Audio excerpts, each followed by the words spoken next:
vamos a ver el contexto y a qué viene cada palabra que está envuelta en cada versículo, para ver si podemos discernir todavía mejor esto y apropiarnos de este conocimiento, de tal manera que sea un estilo de vida de gozo, de regocijo y de bendición. Amén.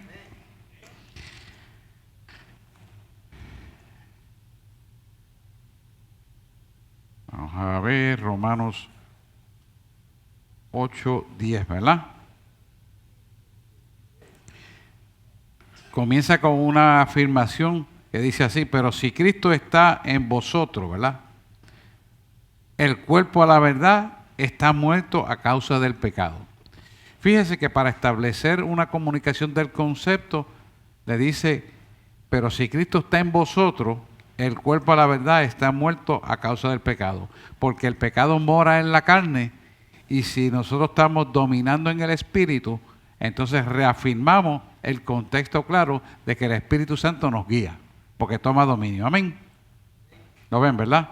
Dice, pero el Espíritu vive a causa de ¿qué? De la justicia. ¿Por qué decimos que el Espíritu vive a causa de la justicia? Por lo que hizo Jesús, que nos justificó por los pecados delante del Padre, para que fuéramos ¿qué? Salvos a través del arrepentimiento y siguiendo la obra del Señor como un estilo de vida. Es decir, la palabra de Dios. ¿Lo ven? Pueden participar, me levantan la mano, hay un micrófono por ahí. Dice, y si el Espíritu, se refiere al Espíritu Santo, de aquel es Dios, que se levantó de los muertos, que levantó de los muertos a Jesús en vosotros, mora en vosotros, perdón. Sí, porque aquí dice levanto, yo digo mora en nosotros, quiere decir, vamos otra vez, y si el Espíritu de aquel que es Dios, ¿verdad?, que levantó de los muertos a Jesús, mora en vosotros, o sea, nos está dando una afirmación, el que levantó a Cristo Jesús de los muertos, vivificará también vuestros cuerpos mortales. Quiere decir que semejantemente lo hizo con el Señor Jesucristo cuando lo resucitó, así mismo lo hará con nosotros. O sea que hay una evidencia que sigue diciendo, por su Espíritu que mora en vosotros. Quiere decir que la obra terminada en nosotros la lleva a cabo el Espíritu Santo. Pero somos nosotros que tenemos que ceder nuestra voluntad a Él para que Él pueda hacer el cumplimiento de las promesas en nuestra vida. Porque esto es un contrato entre dos. No es solamente de Dios nada más, sino de nosotros en Él y Él en nosotros. Amén. Dice el 12, así que hermanos, deudores somos, no a la carne, para que vivamos conforme a la carne, porque si viviréis conforme a la carne, moriréis. Pero si por el Espíritu mortificad las obras de la carne, y viviréis. O sea que esto es ampliamente claro, que hay una pelea antagónica entre la carne y el Espíritu, pero cuando nosotros decidimos obedecer la palabra, obligamos al cuerpo, aunque no quiera, a cumplir la palabra de Dios. O sea, en otras palabras, cuando yo le digo, somos esclavos de Cristo por voluntad propia, el entendimiento de la palabra de esclavo no quiere decir que nos está obligando a alguien, pero ser esclavo indica una posición donde nosotros somos receptores de lo que Dios quiere que hagamos. Por lo tanto, somos deudores en hechos circunstanciales de vida por amor a Él. ¿Lo ven? Porque cuando reconocemos lo que hizo en la cruz del Calvario, entonces caminamos en la libertad de una verdad absolutamente cierta. Las verdades del hombre no son absolutamente ciertas, son medias verdades, pero la verdad de Cristo es absolutamente cierta. Cuando hablo de un absoluto es que es una ley, es algo que es un hecho, que es indiscutible. Amén. Fíjate que ahora vamos a aplicar la liberación como tal. Dice, porque todos los que son guiados por el Espíritu de Dios, los tales son hijos de Dios. Y sigue diciendo en el versículo 15, porque no habéis recibido el espíritu de servidumbre. El espíritu de servidumbre es el que responde a las leyes carnales que terminan haciendo la voluntad de la carne, no lo que quiere el Señor. Para estar otra vez en temor, sino habéis recibido el espíritu de adopción, por el cual clamamos, Abba, Padre. Ok, esto es interesante, porque cuando nosotros clamamos Abba, Padre al Señor, con un sentido de responsabilidad y gratitud por amor a lo que Él hizo por nosotros, inmediatamente somos hijos injertados de la raíz abrámica original, somos raíces injertadas, que es lo que decía el muñequito con el arbolito. ¿Por qué somos injertados? Porque al creer lo que hizo Jesús por nosotros en la cruz del Calvario y en la resurrección, podemos entender fácilmente que se cumple la palabra, que esas cosas ocurrieron y que está sentado a la diestra del Padre e intercede en favor de nosotros delante de Dios. Por lo tanto, cuando entendemos ese mecanismo, nos sentimos seguros de que el cumplimiento de las promesas se sigue cumpliendo como está escrito en la palabra de Dios. Y en nosotros entonces nos sentamos en una posición de gratitud, de amor y de obediencia con gusto, placer y suma voluntad. Porque tenemos rendida la voluntad a Él. Amén. Y dice el 16, porque el mismo Espíritu, quiere decir Él mismo, da testimonio a nuestro espíritu. El mismo testimonio, quiere decir el Espíritu Santo, da testimonio a nuestro espíritu de la existencia real de Él y de que somos hijos de Dios. Y si hijos, aquí tiene el detalle, y si hijos de Dios, también herederos, que es un privilegio, ¿verdad? Herederos de Dios, quiere decir que hay un enriquecimiento más alto de todo, al ser herederos de Dios, coherederos con Cristo. Coherederos con Cristo, y si es que padecemos juntamente con Él, para que juntamente con Él seamos glorificados. Esto es bien amplio. Significa que como somos hijos de Él, todas las cosas nos han sido llegadas por causa de lo que Él hizo, automáticamente todos los beneficios por los cuales Él ganó y nos justificó delante del Padre a través del sacrificio, muriendo en la cruz del Calvario y resucitando, es una certificación del cumplimiento de las promesas, de lo que Él ha dicho, se va a cumplir a nuestro favor. ¿Lo ven? Y sigue diciendo el 18, porque tengo por cierto que lo que en este tiempo presente se padece, no es de comparar con la gloria venidera. Quiere decir que lo que estamos pasando de las situaciones que enfrentamos, no es nada grande en comparación con lo que nos espera en la gloria venidera. O sea que nosotros nos tenemos que fijar que esto que está diciendo es que no nos fijemos en las circunstancias adversas que tenemos que vivir, que no nos fijemos en las opiniones contrarias que han de venir, que no nos fijemos en el que te digan que tú eres un religioso, etcétera, etcétera. Tienes que olvidarte de eso y entrar entonces con la visión de lo que viene en el futuro inmediato para cada uno de nosotros después de estas tribulaciones. Como dice Pablo, esta tribulación tiene un mayor peso de gloria. Tiene esta tribulación. Eso significa que lo que estamos pasando, por feo que veamos, no se compara con la gloria venidera por el sacrificio de rendirte a Cristo. Y esto es importante porque nuestra visión tiene que estar hacia el futuro, hacia arriba. No en las cosas terrenales que pasan, porque si no, nos vamos a hundir en el fango. En el fango vivimos. Dice el 19, porque el continuo anhelar de las criaturas espera la manifestación de los hijos de Dios. Esto es referente a que esperamos la resurrección de vida en Cristo Jesús, ¿verdad? Porque las criaturas, y esto incluye la creación, fueron sometidas a vanidad.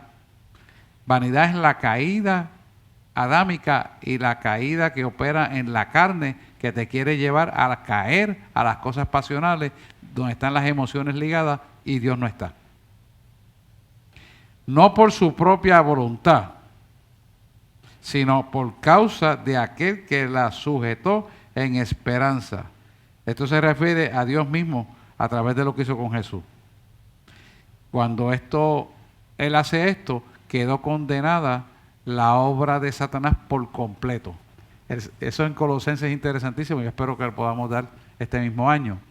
Porque el acto que hizo Jesús al morir en la cruz del Calvario y resucitar y demostrarle que estuvo vivo 40 días entre los hombres para luego ascender al cielo e enviar el Espíritu Santo a nosotros, hizo que lo pasado con Adán, el pecado original, quedó enterrado para siempre a través del arrepentimiento que los hijos de Dios reconozcan en ellos mismos. Nos asegura la salvación. Sí, porque hay gente que dice, ay, es que lo que yo hice no hay quien lo perdone. No, eso es tu mente. Eso es tu mente. ¿Por qué eso es pequeño todo lo que tú puedas pensar? Porque lo más grande que atacaba al hombre, que era invencible, era la muerte, y él venció la muerte. Si él venció la muerte, pues con ello ocupa un espacio de credibilidad para tu vida, que todos los pecados pueden ser perdonados por él. O sea, que tú tengas esa certificación, esa certeza de esa verdad. Sigue el 21 diciendo,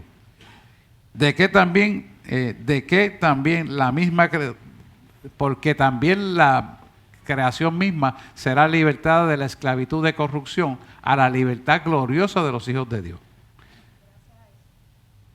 Y ahí está la explicación. Nos libra de la corrupción por causa de lo que él hizo en la cruz del Calvario. ¿Por qué nos libra de la corrupción? Porque podemos entender que cuando estamos haciendo las cosas del mundo, lo que pide la carne, somos esclavos de la carne. Pero cuando le decimos a la carne, te sometes a la obediencia, entonces la verdad de Cristo entra en nosotros y nosotros estamos juntamente con Él, viviendo en estos cuerpos resucitados por el poder de la resurrección. Mira que fíjate todo lo que está diciendo en pocas palabras, por eso hay que darle para atrás y para adelante y para atrás. Porque cuando nos damos cuenta, lo que Él está diciendo, que nosotros tenemos el mismo poder puesto de Dios en nosotros para cumplir su propósito en nuestra vida. No el propósito que yo quiera, sino el que Él pone en mi corazón. Por eso todo lo que hacemos hay que consultarlo con el que siempre lo sabe todo. Amén. Dice el 22, porque sabemos que toda la creación gime a una y a una está con dolores de parto hasta ahora. ¿Por qué dice que está con dolores de parto? Esto se refiere a los elementos de la creación en la acción dinámica que para muchos está muerta, que está viva. La creación gime con gemidos indecibles y eso llámese tormenta, huracanes, inundaciones y todas estas cosas. ¿Por causa de qué? Del pecado del hombre. ¿Por qué? Hay que seguir. ¿Por qué? Porque el hombre mismo altera esa creación en la modificación de las cosas que hace y ahora científicamente sabemos que también lo está alterando con los chemtrails que tira. Por decir algo, porque son muchas cosas. Y cuando analizamos todo esto nos damos cuenta que se cumple la palabra de Dios como está escrita. Y dice, sino también nosotros mismos que tenemos las primicias del Espíritu. Quiere decir, y aún nosotros también gemimos dentro de nosotros mismos, esperando la adopción. Es a saber, la redención de nuestro cuerpo. Es a saber, la redención de nuestro cuerpo. Porque eso es lo que la iglesia está esperando. Que venga el arrebatamiento. Está hablándonos directamente a eso. El versículo 24 dice, porque en esperanza somos salvos. Pero la esperanza que se ve no se espera. Dice, como dice acá, porque a la esperanza fuimos salvos, pero la esperanza que se ve no es esperanza. Porque lo que alguno ve, ¿a qué esperarlo? Ya lo vio. ¿A qué esperarlo? Si ya tú lo viste, pero tú no esperas eso. Pero lo que estamos esperando es lo que no hemos visto. Y lo que no hemos visto es el poder de levantar la iglesia viva al cielo. Eso es lo que él quiere estar diciendo aquí. Pablo dice, pero si esperamos lo que no vemos, aquí está, con paciencia esperamos, o aguardamos, el 24, tiene el 25 ahora. Pero si esperamos lo que no vemos, con paciencia lo aguardamos. Lo aguardamos. No lo guardaremos, lo aguardamos. Está hablando en presente. Primera persona presente. Y asimismo también el Espíritu ayuda a nuestra flaqueza, porque ¿qué hemos de pedir como conviene? No lo sabemos.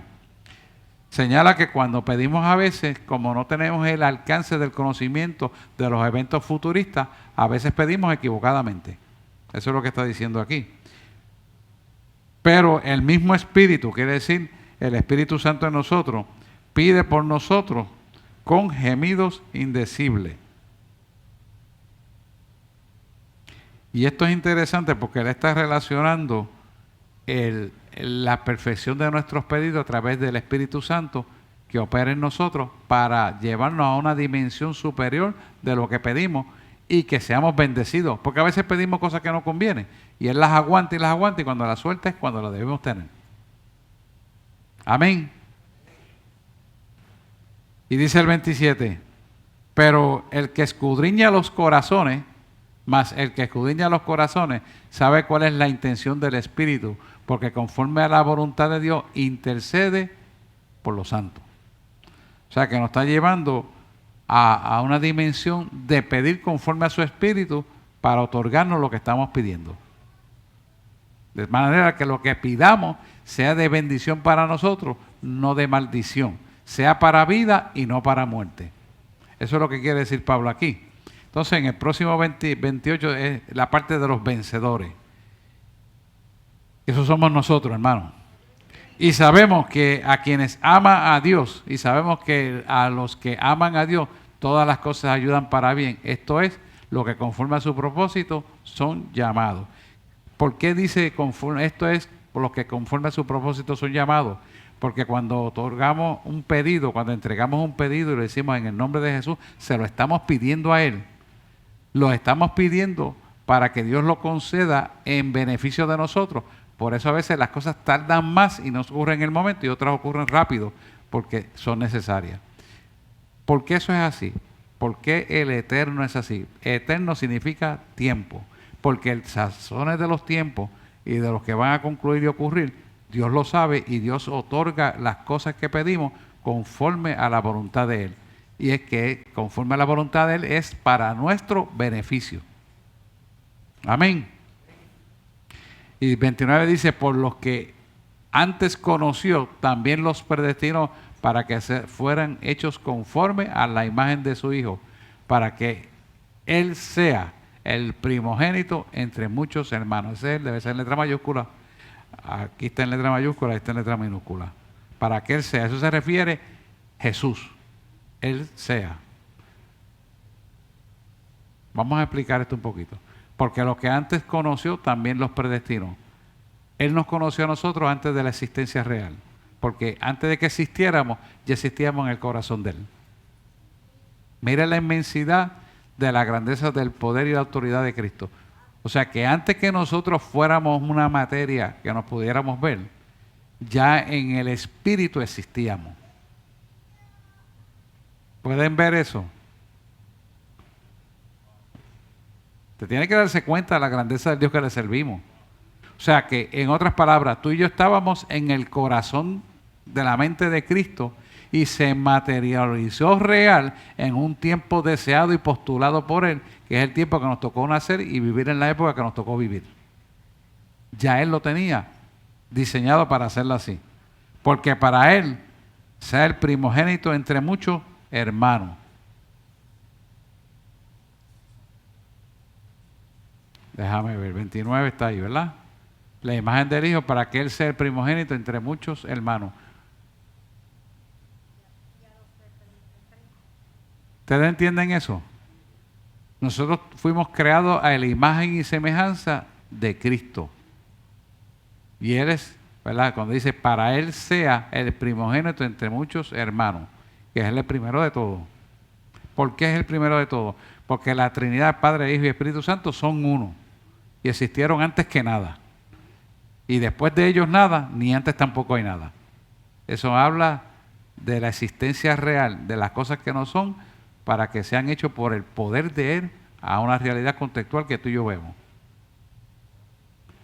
Eso significa que la grandeza de su poder es ilimitada y soberana. Él no le tiene que preguntarle a nadie lo que va a hacer. Él dijo y es punto y se acabó. ¿Lo pueden ver? Y dice el 30. Y a los que predestinó, a estos también llamó. Y a los que llamó, a estos también justificó. Y a los que justificó, a estos también glorificó. Vamos por parte. Te llamó con un propósito existencial para una realidad. A vivir en esta época, en la tierra. Y a los que llamó, a estos también justificó. O sea, y además de llamarnos a vivir en el tiempo existencial que nos toca vivir, sino que también nos justificó delante del Padre para que pudiéramos vivir con el favor de Él y respondiéramos como hijos a Él. Mira todo lo que está diciendo. Y también esto justificó. Y a los que justificó, a nosotros, también los glorificó. Esa parte de glorificación es cuando seamos elevados en cuerpos espirituales, que es la última parte para entrar en el plano de la eternidad.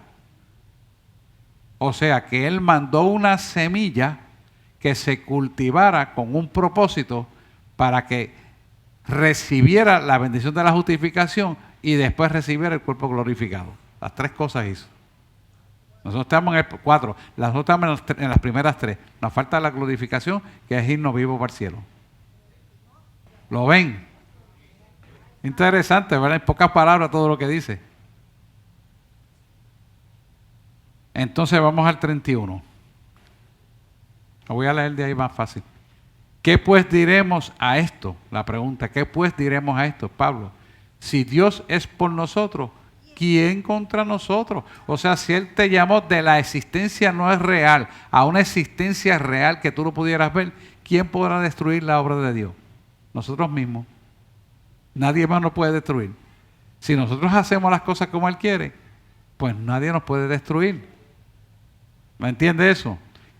Entonces, si Dios es por nosotros, ¿quién contra nosotros? Y es algo muy importante porque nos asegura que el bienestar de recibir la bendición del Padre, siendo hijos adoptivos, con el Espíritu Santo de nosotros, te hace, esto, apúntelo, escríbalo, esto te hace que seres eternos, todavía en estos cuerpos. ¿Por qué? Porque la última parte, Él se va a glorificar, que es lo que esperamos. Dice el 32. El que no escatimó ni a su propio Hijo, el que no escatimó ni a su propio Hijo, sino que le entregó por todos nosotros, ¿cómo no nos dará también todas las cosas? Es decir, yo te mandé las premisas de mi Hijo y te envié el Espíritu Santo, otro Espíritu Santo, y lo cumplí. ¿Cómo no voy a cumplir lo que falta? ¿Qué me impide a mí? Ya yo te he demostrado que hemos vencido la muerte y te envió uno en la misma forma del cuerpo de ustedes para vencer la muerte resucitándolo. Y lo dejé vivir 40 días y 40 noches entre los hombres, comiendo y tomando agua, igual que ustedes, para que vieran que mi resucitación es real.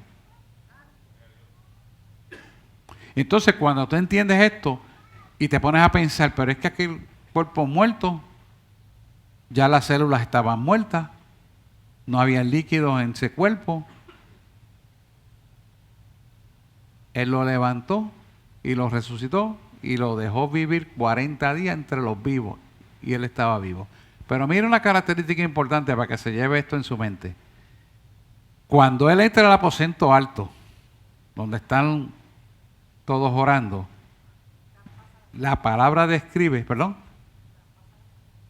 que él pasa a través de la pared. Pero a la misma vez también te describe, Tomás, mete tu dedo en la herida. Y esto es bien importante. La grandeza del poder desmaterializarse y pasar entre los poros que tiene el cemento, que son bien finitos, y luego se vuelve a concentrar en la parte molecular para formar el mismo cuerpo que él dijo que era. ¿Acaso no cumplirá él con nosotros cuando nos lleve glorificado? ¿Acaso no nos va a cumplir la palabra que nos conoceremos tal y como fuimos? ¿Qué le impide a él eso? ¿Qué le impide a Dios poderlo hacer? ¿Sabe lo único que le impide? Tu mente. Que empiezas a razonar con una mentalidad estrecha del hombre. Y eso no nos sirve. Por eso es que esto se tiene que creer por fe. Amén. Yo tengo gente que conozco que Dios le ha hecho milagros de sanarlo de cáncer. Y la pregunta que yo me hago, y cáncer por decirte uno de tanto, ¿qué pasa que no están llenándose de la palabra de Dios buscando el rostro? No hay razón. porque deudores somos de Él. Amén. Estamos en el 32. El que no escatimó a su propio Hijo, sino que lo entregó por todos nosotros, ¿cómo no nos dará también con Él todas las cosas? O sea, Él decidió enviar a un Hijo a vivir en carne y hueso, igual que nosotros, para pasar todos los males que tenía que pasar, de tal manera que nosotros tuviéramos una evidencia del sacrificio perfecto que Él hizo y la consumación de ese sacrificio, cuando terminando en la cruz del Calvario dice, completado es. ¿Por qué Él dijo completado es? Porque la obra fue terminada en la cruz del Calvario. Y el complemento del sello de esa seguridad de haber completado la obra fue que lo resucitó y lo enseñó vivo a su pueblo. La palabra dice que cuando Él resucitó, muchas personas cercanas y familiares también resucitaron y llegaron a las casas después de muchos años. Pero ¿cuáles fueron esos? Los que creyeron en Él. No todo el mundo, los que creyeron en Él. Amén. Dice el 33. ¿Quién acusará a los escogidos de Dios? Dios es el que justifica. Interesante. Dios es el que justifica. Cuando alguien con el dedo del acusador te señala y tú te has arrepentido de ese pecado y te has disculpado con quien tenga que disculparte, automáticamente, tú tienes que saber que tú recibes la salvación por lo que hizo Jesús en la cruz del Calvario y nada ni nadie te puede quitar ese derecho que tú tienes. Porque eso es tuyo, te corresponde por herencia que ya Él te dio al haberte arrepentido del pecado. Automáticamente tú recibes la salvación. Porque tú fuiste ya justificado por lo que hizo Jesús en la cruz del Calvario. Quiere decir que el pecado ya no se puede enseñorear más de tu vida porque te arrepentiste. Por lo tanto, Él no ve la mancha del pecado en tu vida, sino lo nuevo que tú decidiste hacer, que es creerle a Él. Amén. Y versículo 34 dice, ¿quién es el que te condenará? Cristo es el que murió, más allá todavía, más aún, el que también resucitó, el que además está a la diestra de Dios, el que también intercede por nosotros. O sea, que esto nos da a nosotros una certificación de que cuando estamos pidiendo conforme al Espíritu, no solamente es escuchada, sino que se va a cumplir las peticiones que ha concedido a nuestra vida. Por lo tanto, si Él nos va a conceder esa verdad y está a la diestra del Padre, sabemos que semejantemente nosotros estaremos también en la eternidad juntamente con Él. Amén. Dice el 35. ¿Quién nos separará del amor de Cristo? ¿Tribulación o angustia? ¿O persecución o hambre? ¿Desnudez o peligro o espada? Eso, búscate el Salmo 44, 22 o 22, 44, no, 44, 22 es. 44, Salmo 44, 22. Ajá, ahí está. Pero por causa de ti nos matan cada día. Somos contados como ovejas para el matadero. Eso significa que cuando David escribe este salmo, está haciendo la admisión de una profunda tribulación donde se encuentra angustiado. Y entonces esa angustia más fuerte entra en el mismo patrón que entró Jesús cuando estaba en Getsemaní. Cuando Él estaba en Getsemaní, Él lloró lágrimas de sangre cuando Dios le dijo lo que tenía que hacer. Incluso Él le llegó a decir, Padre, si te es posible, pasa de mí esta copa. Mas no se haga mi voluntad, sino tu voluntad. Entonces, quizás aquí la descripción del salmista está describiendo lo más malo que puede tener un hombre, que es que le vayan a quitar la vida. Somos contados como ovejas al matadero, es decir, nos están matando como ganado. Pero aún así, sabemos en quién hemos confiado. ¿No está pasando eso ahora? Analice bien. Pero tenemos una confianza de que las puertas del infierno no prevalecerán contra la iglesia. ¿Quiénes son la iglesia? Nosotros. Amén. No sé, el Espíritu trajo ese salmo. Algo tenemos que aprender de ahí. Antes, en todas estas cosas, vamos al, perdóname, el 37 del capítulo 8 de Romanos. Perdóname. Vamos al versículo 37. Antes de todas estas cosas, somos más que vencedores por medio de aquel que nos amó. Esto es importante que lo entendamos. Somos más que vencedores en aquel o por medio de aquel que nos llamó. ¿Por qué somos más que vencedores? Porque Él venció y Él está con nosotros y nosotros somos sus hijos, herederos, el cual clamamos Abba Padre, y la misma bendición de Jesús tuvo para resucitar, así también nosotros resucitaremos el día postrero o tendremos la oportunidad de irnos vivos al cielo como Enoc, como Elías, como Jesús, también nosotros. Podemos verlo, ¿verdad? Vamos al 38. Por lo cual estoy seguro de que ni la muerte ni la vida, ni los ángeles ni principados, ni potestades, ni lo presente ni lo de porvenir, ni cosa alguna, ni lo alto ni lo bajo, ni lo presente ni lo llano. Vamos al 39. Ni lo alto, ni lo profundo, ni ninguna cosa creada nos podrá separar del amor de Dios que es en Cristo Jesús, Señor nuestro. Todo esto es posible por lo que hizo Jesús en la cruz del Calvario. Nunca lo saca de la perspectiva, porque toda esta ganancia que tenemos, toda esta autoridad que tenemos, todas las bendiciones que tenemos y la seguridad de la vida eterna es por lo que hizo Jesús en la cruz del Calvario. Porque si ninguno de nosotros hubiéramos tratado de justificarnos de la forma que el hombre podía hacer, nunca hubiera sido posible. Y eso lo tenemos que entender, porque no tenemos la fuerza para poderlo hacer. Yo le conté como él me dijo cuando levantó el primer cadáver. Óyeme, porque yo lo dije como que se me fue la fuerza, como que empecé como un león y terminé como un gatito. Y él me dijo esto: no es en tu fuerza, no es en tu autoridad, en tu poder, es en mi fuerza, en mi autoridad, en mi poder. Y yo me sentía que me estaba muriendo, porque lo tomé como una emoción participante yo de una gloria venidera que no estaba en mis manos, porque lo dije.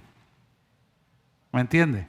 Y esto lo está diciendo: ni lo alto ni lo bajo, ni lo profundo, ni ninguna cosa creada nos podrá separar del amor de Dios que es Cristo Jesús, Señor nuestro. Porque ese amor es tan grande que lo da todo a cambio de nada, sin esperar nada. Entonces, eso es una raíz profunda que nosotros tenemos que entender, que Dios en su infinito amor que sobrepasa o sobrepuja todo entendimiento humano, es siempre en favor de nosotros en cualquier circunstancia. Entender eso. Pero si Dios me mandó me va a hacer quedar mal. Confía en lo que Él dijo. Porque uno se lo cuestiona, hermano. Yo en ese momento le dije: pero es que tú me dijiste. Y decía: este loco está hablando solo. Y él, pausadamente, el Espíritu me revela: no es en tu poder, no es en tu fuerza y en mi autoridad, es en mi poder, en mi fuerza y en mi autoridad. Y esto es importante para el estilo de vida cristiano. Nosotros no podemos jugar al cristianito por un estilo de vida, por la ley y las costumbres y las religiones. No.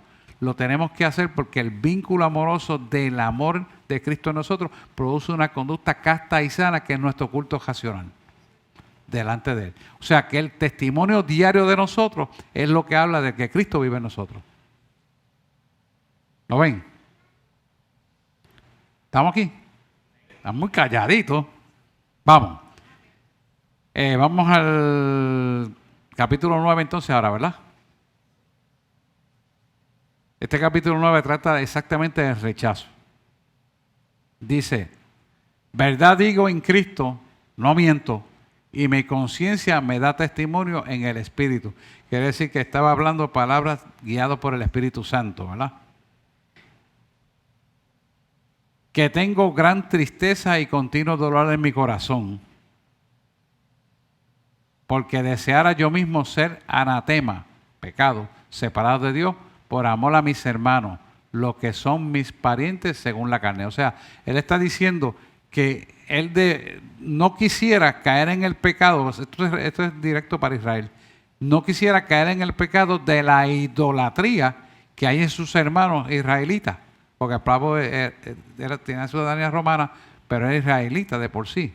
Quiere decir que él está dando a entender que él desearía ser tan pecador como los hermanos que le está llevando el mensaje de la verdad, que son mis parientes según la carne. Fíjate, parientes por la carne, pero no hijos por Dios. ¿Lo ven? ¿No lo ven? Ok, pues vamos a seguir con lo que sigue, el 2, 3, 4. Que son israelitas, ahí está, está usted explicando, israelitas de los cuales son la adopción, la gloria del pacto, la promulgación de la ley, el culto y las promesas. Ok, vamos a explicar esto. Ya le dije lo del pueblo de Israel, que son hermanos biológicos o son hermanos por las raíces étnicas, pero no en el espíritu, los cuales son la adopción. La gloria del pacto quiere decir que se refiere a la parte del pacto que originalmente hizo en el pacto abrámico, porque se hicieron 4 pactos. El primero fue el abrámico, que es el pacto que hay, el pacto de la promulgación de la ley, que es Moisés, el culto, que era la ley de los tabernáculos, y las promesas, que es la redención ahora. Son los 4 pactos. ¿Lo ven o no? Entonces, nosotros disfrutamos de un nuevo y mejor pacto que todos los anteriores, donde podemos entonces hacer una realidad, tener el Espíritu Santo entre nosotros, guiándonos a toda verdad y arrepintiéndonos del pecado, para que las obras del pecado no tengan vida en nosotros y sepultamos el pecado que está en la carne. Amén. Eso es lo que está diciendo eso ahí. Pues son 4 pactos y estamos disfrutando del pacto, del mejor pacto del mundo, que es el pacto de la redención y la vida eterna, que es nuevo y mejor pacto. Por eso es que nuestra ofrenda debe ser el culto racional de servirle a Él en espíritu y en verdad. Amén. Vamos para el otro, 5. De quienes son los patriarcas y de los cuales según la carne vino Cristo, el cual es Dios sobre todas las cosas, bendito por los siglos. Ahí te lo da más circunscrito para que lo puedas ver. De quienes son los patriarcas, de los cuales según la carne vino a Cristo, el cual es Dios sobre todas las cosas, bendito por los siglos de los siglos. Amén. Vamos al 6. No que la palabra de Dios haya fallado, porque no todos los que descienden de Israel son israelitas. Esto se refiere que no todos los que vienen de Israel son hijos de Él. Sigue diciendo el 7. Ni por la simiente, ¿verdad? Ni por ser descendientes de Abraham son todos hijos, sino el de Isaac te será llamada descendencia. Dios usó el hijo de la promesa para traer descendencia a toda la humanidad. ¿Se acuerdan de Isaac? El único hijo de la promesa, el que llevó al monte para, después de 3 días caminar, llevó al monte de Oreb para presentarlo en sacrificio. Y detuvo un ángel cuando él tenía el puñal para matar la ofrenda, que era su propio hijo, que lo vino a tener casi a los 100 años. ¿Se acuerdan de eso? Eso es lo que está hablando ahí. Y en Isaac te será llamada descendencia, en el hijo de la promesa, que es tipología de Cristo. Amén, ¿lo ven? Ok. Vamos entonces, está en el 7, vamos al 8. Esto es, no los que son hijos según la carne son los hijos de Dios, sino los que son hijos según la promesa son contados como descendencia. Ok.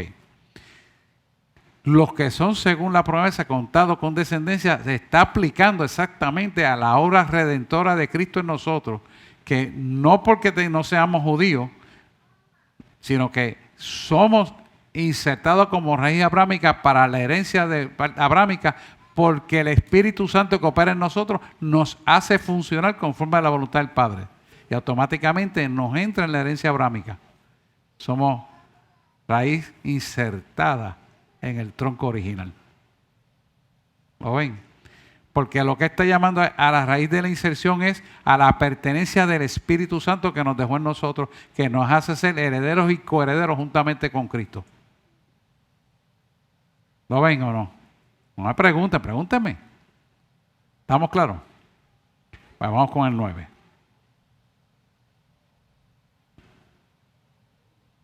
Porque por la palabra de la promesa es esta. Por este tiempo vendré y Sara tendrá un hijo. Aquí está entrando la explicación de dónde viene la descendencia de Isaac. Tendrá un hijo. Y no solo esto, sino también cuando Rebeca concibió de uno de Isaac, nuestro padre. Y también Isaac pues nació junto con Jacob. Uno primero y otro después. Interesante, el versículo 11 dice, porque pues no había aún nacido, ni había hecho ni aún el bien ni el mal, para que el propósito de Dios conforme a la elección permaneciese no por las obras, sino por el que llama. Esto es, mire, lo voy a tratar de explicar. Esto es bien importante porque cuando él hace el desglose de esto, él deja entender claramente que los hijos verdaderamente de Dios son los que hacen la voluntad de Dios, no los que nacieron con la herencia de un padre biológico como el padre de ellos, ¿verdad? Sino que es lo que hacen la voluntad de Dios. Mira cómo sigue diciendo el 12.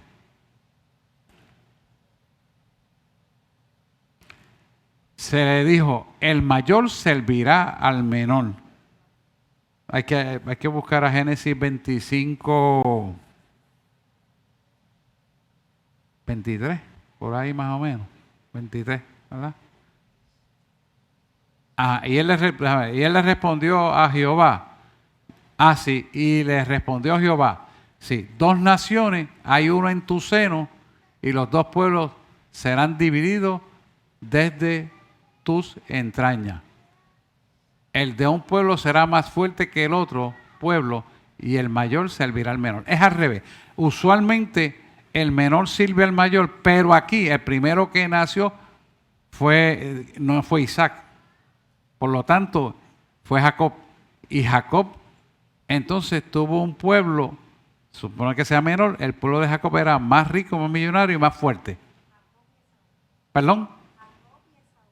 Jacob y Esaú, hijos de Isaac.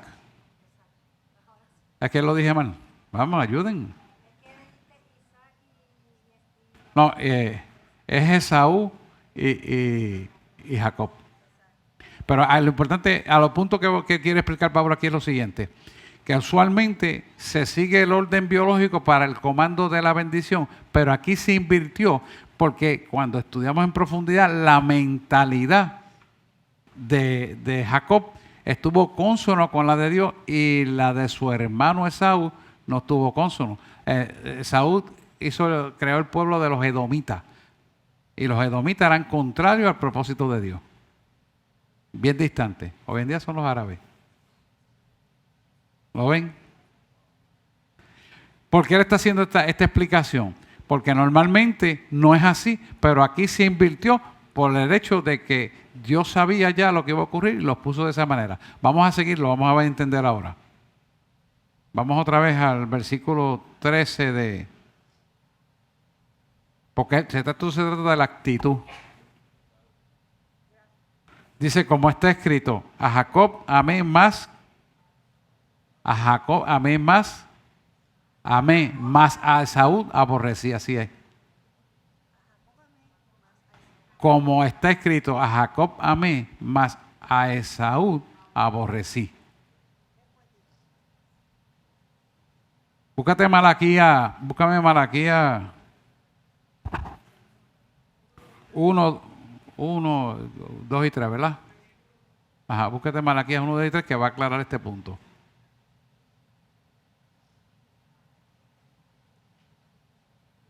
Sí, es Malaquías.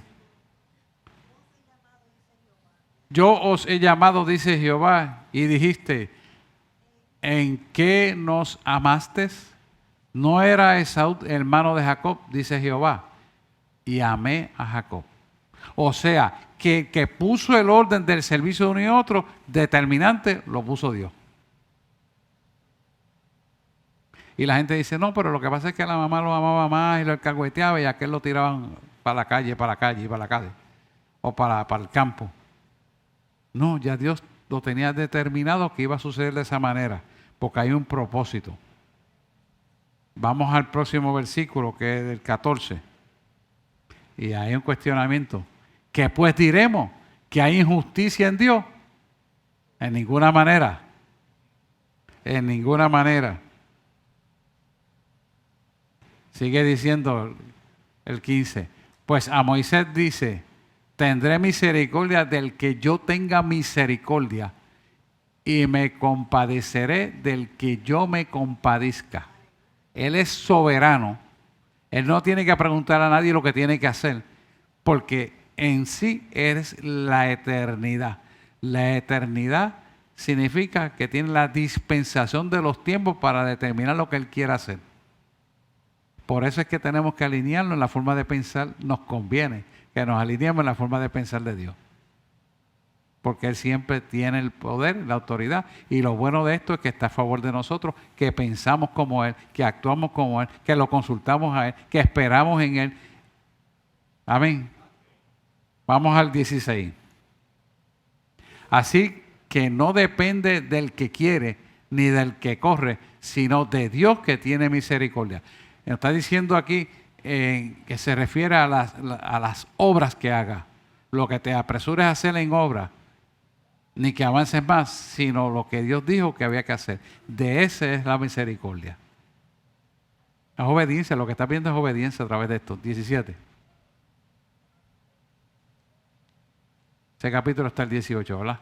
Porque la Escritura dice a Faraón, para esto mismo te he levantado, para mostrar en ti mi poder y para que mi nombre sea anunciado por toda la tierra. O sea, Dios respeta el libre albedrío, pero ve cuando el libre albedrío de la persona es de una forma que no es agradable a Dios, Dios utiliza esa debilidad para mostrar su gloria. ¿Por qué? Porque Él lo que quiere es que vean el cumplimiento de su palabra por encima de todo. Por eso decimos, y dice la palabra, que Él no comparte su gloria con nadie. O sea, Él tiene el poder, Él siempre tiene la razón y hace como Él quiere.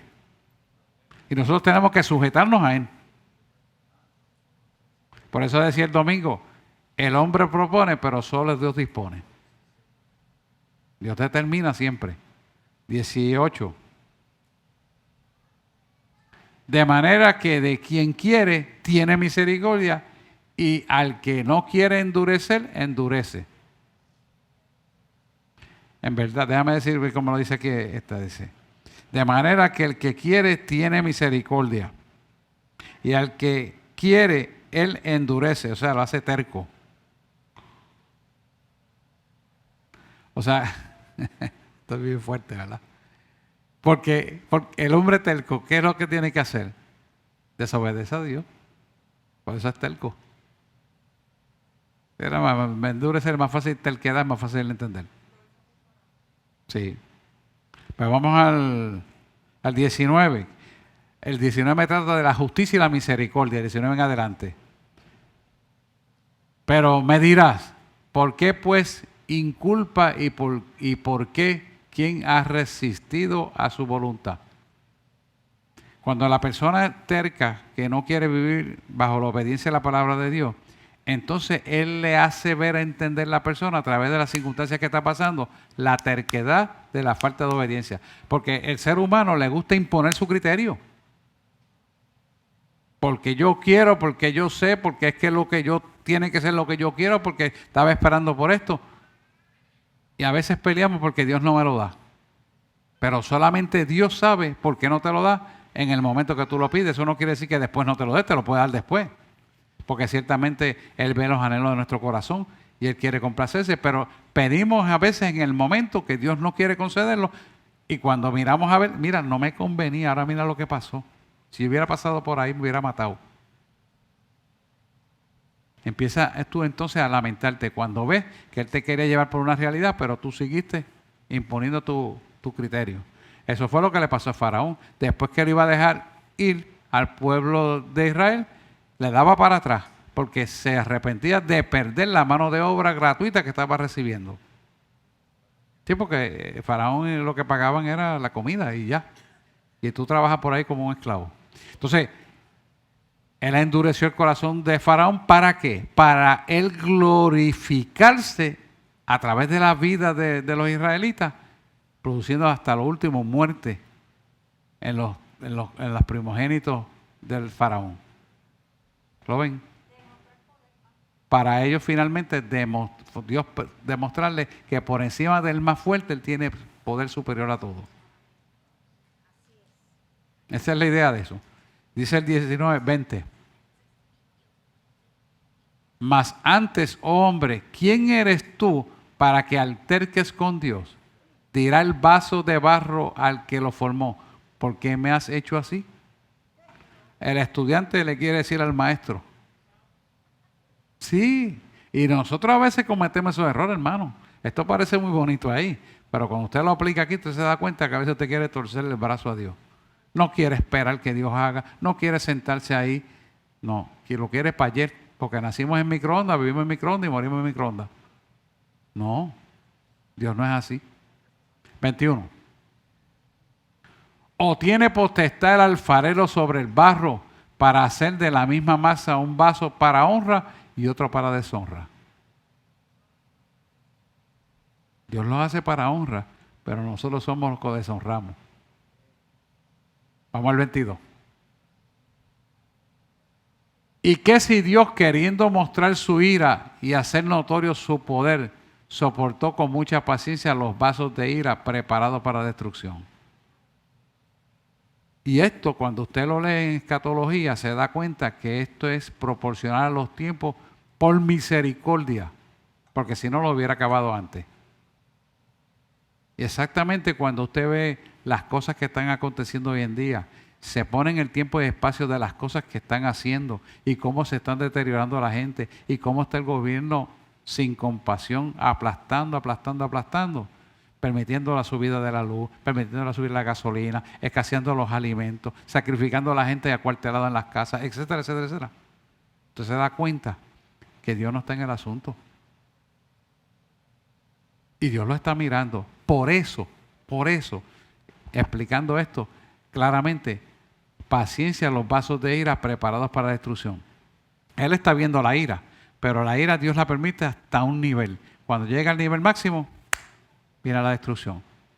Esto significa que el pago de la ira realizado va a ser en la gran tribulación.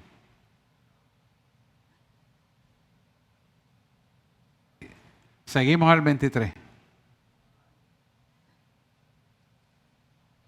Y para hacer notorias las riquezas de su gloria, las mostró para con los vasos de misericordia que Él preparó de antemano para su gloria.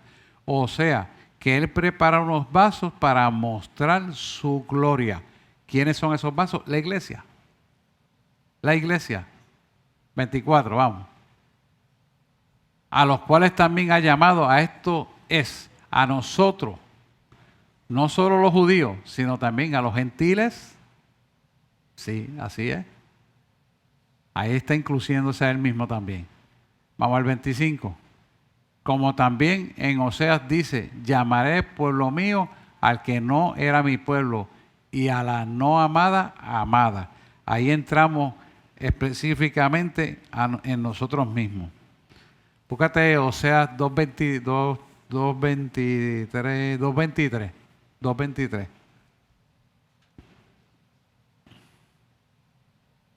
Ahí está. La sembré para mí en la tierra y tendré misericordia de los Ruhama y diré lo a mí. Tú eres mi pueblo mío y él dirá mío eres.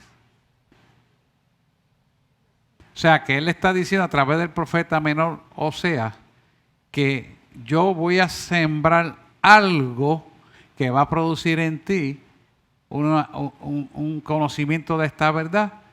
Y ya se lo estaba diciendo de antemano, que es Jesús el que ellos rechazaron.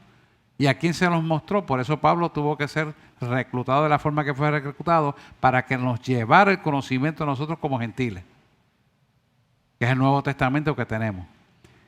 Y él lo está diciendo aquí claramente a través del profeta, porque se lo está declarando, o sea, aquí a Israel. Y lo está recitando Pablo como instrucción académica a los gentiles, que es lo que le tocó a él a predicarle, pero que incluía ciertos judíos convertidos a Cristo. ¿Lo ven?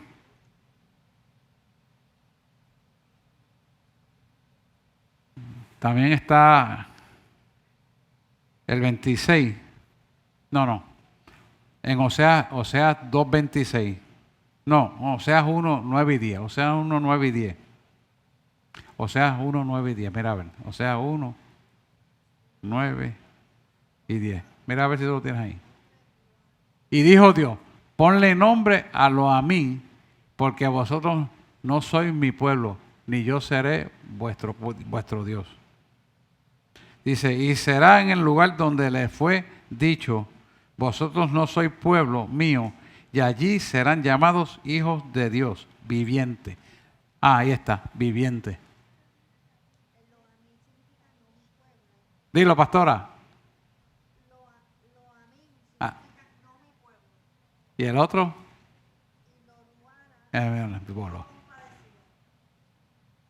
Ahí está. Díselo por el micrófono para que yo lo tenga, pero si no tengo que buscarlo aquí. Porque esto es directamente dicho a Israel. Lo a mí significa no mi pueblo y lo ruanma significa no compadecida. Y esto lo está diciendo para dar a entender que él cubrirá a los gentiles. O sea, que el pueblo que no era, ahora es. Y la raíz abrámica del cumplimiento de los tiempos se lo está diciendo ahí. Cuando estudiamos esto, se hablaba mucho de que esto tiene un propósito de crear sobre Israel un deseo de profundizar en qué ellos fallaron en la vida como cristianos cuando mataron a Jesús. Todavía algunos judíos, no muchos judíos, dicen que Jesús es un profeta más. ¿Hay una pregunta por ahí? Nadie. ¿Estamos? 27. 27 del capítulo 8 de 9 de Romanos.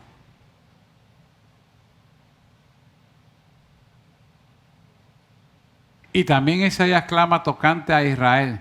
Si fuera el número de los hijos de Israel como la arena del mar, tan solo el remanente será salvo. Mira lo que está hablando eso ahí. Tan solo el remanente será salvo. ¿No es acaso eso lo que esperamos? ¿Lo está viendo? El remanente será salvo. Vamos hasta el 33 rapidito a ver si lo logramos terminar el capítulo. Porque el Señor ejecutará su sentencia sobre la tierra en justicia y con prontitud.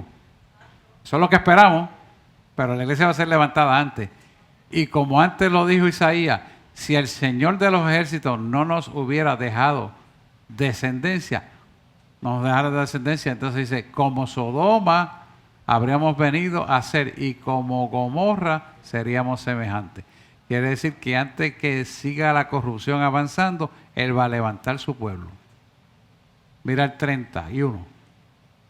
30. ¿Qué pues diremos? Que los gentiles que no iban tras la justicia han alcanzado la justicia, es decir, la justicia que es por la fe. Cuando habla por la fe, tiene que hablar exclusivamente de Jesús para acá.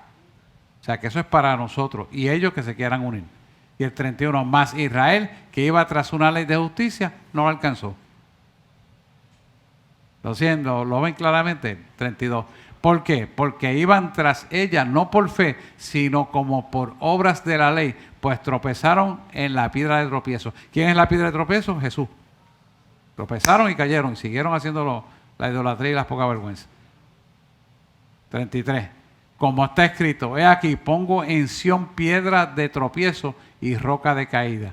Y el que creyere en él, debe ser mayúscula, no será avergonzado. Él es Jesús. El que habla aquí es Jesús. Vamos ya el 33, ahí terminamos el 33 para empezar entonces con el capítulo 10. Pregunta. No, ya no hay pregunta.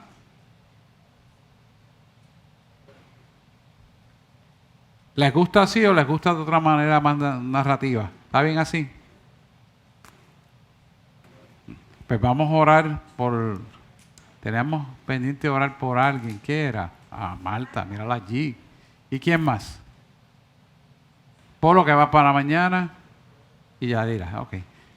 A usted que nos está viendo, muchas gracias por estar con nosotros en la enseñanza del libro de Romanos. Si tiene alguna duda o quiere aclarar algo o profundizar más teología al respecto, escríbanos y con mucho gusto le daremos la información. Que Dios les bendiga y será hasta el próximo domingo. Hasta luego. Bye bye.